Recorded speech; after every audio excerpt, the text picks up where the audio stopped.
Here, one of the bars within the Houses of Parliament will close for a security and safety review today following reports that a woman had her drink spiked.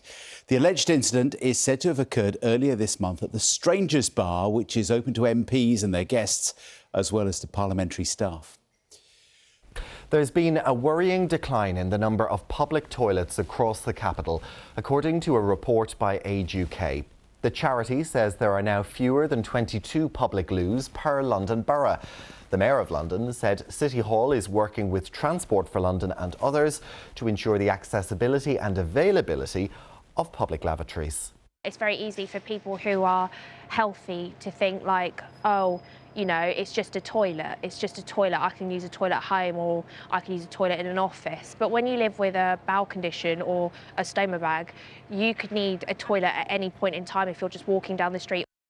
The Monday morning papers, shall we? And the release of those 3 hostages from Gaza yesterday dominates Monday's front pages. The Times, along with several others, carry images of Emily Damari, a British-Israeli citizen who was taken by Hamas from her home, reuniting with her mother. "Thank you for bringing Emily home," was her mother's message to the world after her daughter's release, according to the Daily Mail.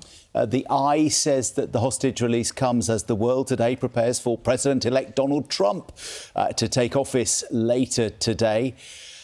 He is claiming to have played a key role in bringing Israel and Hamas to agree that ceasefire, according to the Eye. And the Telegraph reporting that Sir Keir Starmer has stepped up efforts to secure a trade deal with Trump. The Prime Minister set up a mini cabinet of senior ministers tasked with drawing up ways to persuade Donald Trump to reach a trade agreement. Full coverage of that inauguration across the BBC, on telly, on radio and on the app and website later on today. It's going to be on all afternoon, I think. It's going to be everywhere, yes.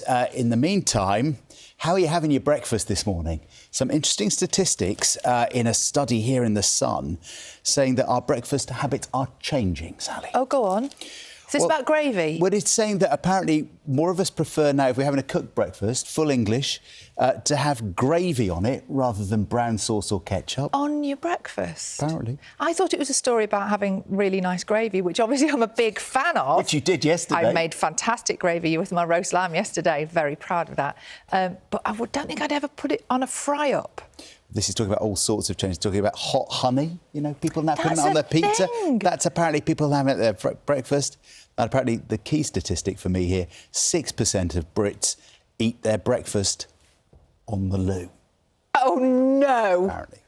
Stop. If you're also watching breakfast and eating breakfast right now. On the loo? Maybe not. The Holy Trinity.